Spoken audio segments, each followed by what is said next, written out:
सोनाक्षी की रसोई में आज की स्पेशल गेस्ट है मौसमी चैटर्जी जी। ये जी नहीं, मौसमी आंटी। ओके आंटी मौसमी, तो आज आप क्या बनाएंगी? मैं क्यों बनाऊं? मैं तो गेस्ट हूँ, आप बनाओ, हम खाएंगे। एक्टिंग में तो हिट हो, अब खाना बनाओ सुपर हिट। ठाट से बनाऊंगी खाना, है ना द बेस्ट एवरीडे मसाला। आओ बनाते हैं मसालेदार छोले। छोले हर रोज के करी में एवरीडे मसाले, शाही बिरयानी में स्वाद का जायका। পটল পোস্ত আর সর্ষে ইলিশ ভাপা।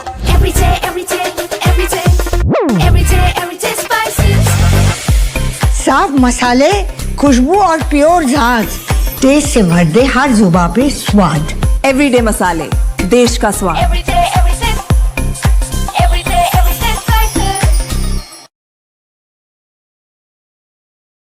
नमस्ते, मैं हूं लावण्या और आप देख रहे हैं आपका विश्वसनीय चैनल अजयस्त्रोमणि गुरु, जहां आपको मिलती है कमोडिटीज मार्केट की सबसे एडवांस और सटीक जानकारी।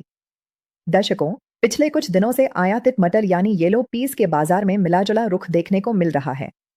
मंगलवार 26 नवंबर को प्रमुख भारतीय बंदरगाहों पर भाव थोड़े मिश्रित रहे। इसकी मुख्य वजह थी ऊंची लैंडेड कॉस्ट और बाजार में सीमित नजदीकी खरीद, जिसके चलते ट्रेडिंग एक्टिविटी काफी सुस्त बनी रही।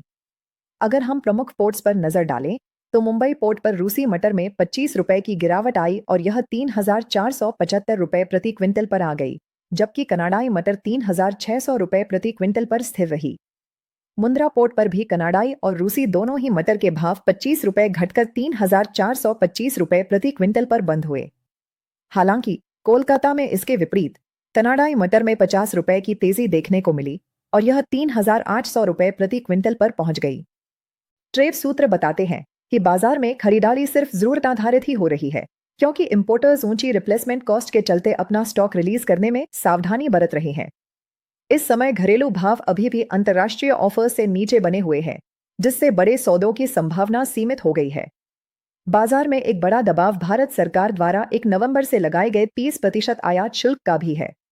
इस शुल्क ने इंपोर्ट पैरिटी को काफी कमजोर किया है और नई खरीद पर स्पष्ट दबाव देखा जा रहा है।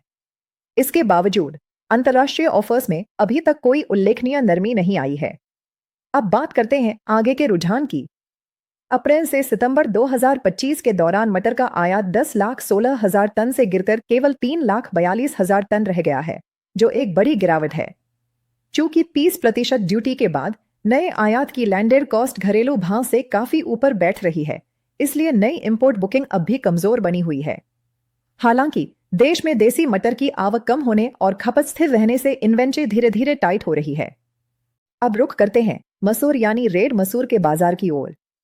बुधवार 26 नवंबर को मसूर बाजार रेंज बाउंड यानी एक सीमित दायरे में रहा। आयातित मसूर के भाव अधिकतर केंद्रों पर स्थिर बने रहे, क्योंकि घरेलू डिमांड कमजोर है और अंतर्राष्ट्रीय बाजार से भी कोई बड़ा संकेत नहीं मिल रहा। बाजार में गिरावट भी सीमित रही, क्योंकि पोर्ट पर स्टॉक बहुत कम है और इंपोर्टर्स नियंत्रित बिक्री कर रहे हैं।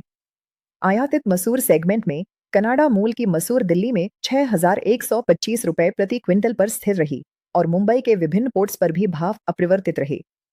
हालांकि कोलकाता में कनाडा मसूर में 150 रुपए और ऑस्ट्रेलिया नगेट में 50 रुपए की मामूली गिरावट दर्ज हुई। अंतर्राष्ट्रीय बाजार में कनाडा क्रिम्सन स्थिर रहा, जबकि ऑस्ट्रेलिया निपर हॉलमार्क में $15 प्रति मीट्रिक टन की तेजी आई। घरेलू मंडियों में मध्य प्रदेश और उत्तर प्रदेश की मंडियों में आज मिलाजुला रुझान देखने को मिला। जबलपुर में 25 रुपए की बढ़त दर्ज हुई, जबकि कोलारस और मंदसौर में भाव टूटकर बंद हुए। मसूर दाल सेगमेंट में मुंबई में आयातित दाल स्थिर रही, जबकि इंदौर में एवरेज और बेस्ट क्वालिटी दाल में 50 रुपए की गिरावट दर्ज हुई। तो दर्शकों, जैसा कि हमने देखा, मटर और मसूर दोनों ही कमोडिटीज एक निर्णायक मोड़ पर खड़ी हैं। मटर में टाइट इन्वेंटरी और मसूर में सीमित पोर्ट स्टॉक बाजार को स्थिर रखने में भूमिका निभा रहे हैं। आने वाले महीने में मसूर और मटर में एक बड़ा मूव देखने को मिल सकता है। क्या वो होगा तेजी का या फिर मंदी का? इन सभी कमोडिटीज और अन्य पर अग्रिम और सटीक एनालिसिस के लिए आप हमारी टीम से संपर्क कर सकते हैं। हमारा नंबर स्क्रीन और डिस्क्रिप्शन पर उपलब्ध है। मिलते हैं अगले वीडियो में, तब तक के लिए बने रहें अजयस्त्रोमणि गुरु के साथ। धन्यवाद।